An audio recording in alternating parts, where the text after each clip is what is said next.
I took my mom down there. You know what I'm saying? I'm 17, and I told my mom, I said, "Yo, they want me to do like Bernie Mac and Kevin Hart." She's like, go and do it. I was like, but they be cussing. She's like, "Baby, you don't cuss in the house, that's fine. But when you up on that stage, you do whatever What you you got to gotta do." do, You know what I'm saying? right? So I said, "You ain't got to say another." So I got up on stage. I said, "Let me tell your punk ass. You know what I'm saying? Let me tell you, I ain't scared of you, motherfucker." You know what I mean? So I was just going off. Chris Tucker, you know what I'm saying? I said, "What the hell, man?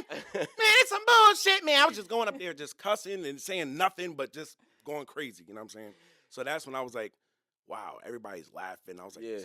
I could really like do this for real. I was like, Yeah, this is you can dope. control the crowd. Yeah. That's a gift. Mhm. You know, that's really a gift because, we were talking, me before the pod started, kind of influences and stuff like that. Yeah. So like who would you say is like your main influence? Like as far as comedy that you were looking out and growing up and just watching where it was like, yo, no, this is undeniably funny. To this day, Eddie Murphy. Eddie Murphy is my go-to guy. I mean, he's only done 2 comedy specials in And the they're still 80s, funny. and they're still relevant. They're still funny. You know what I'm saying? You can still, I can watch them with no sound and just see the faces that he make. And I just still be laughing. You know what I'm saying? Like, Eddie is just a comic genius. Yeah. You know what I'm saying? Yes, he is. And I just, to this day, I watch him. You know what I'm saying? And he drops a new project. I'm like, let me just see how he handles this character. You know what I'm saying? In our new times and stuff like that.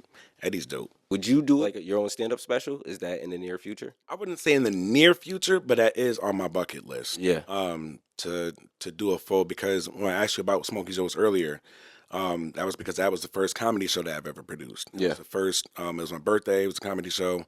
I found the venue. I paid the comedians, and I headlined. And that was like a sold out show. It was like 175 people or something like that. And I was Just like, grateful. I'm like, let's yo, show sold up out. for that. People were knocking at the door, you know what I'm saying? Like, yo, can we? It was like, yo, it's Max Cap. You know what I'm saying? Like, I'm sorry, you can't come in. Yeah. I haven't done one since. And I'm like, I feel like when I do my special, I want it to be special. You know Yeah. what I'm saying? I don't want to do it just because I can do an hour of comedy, because, I probably can at this point.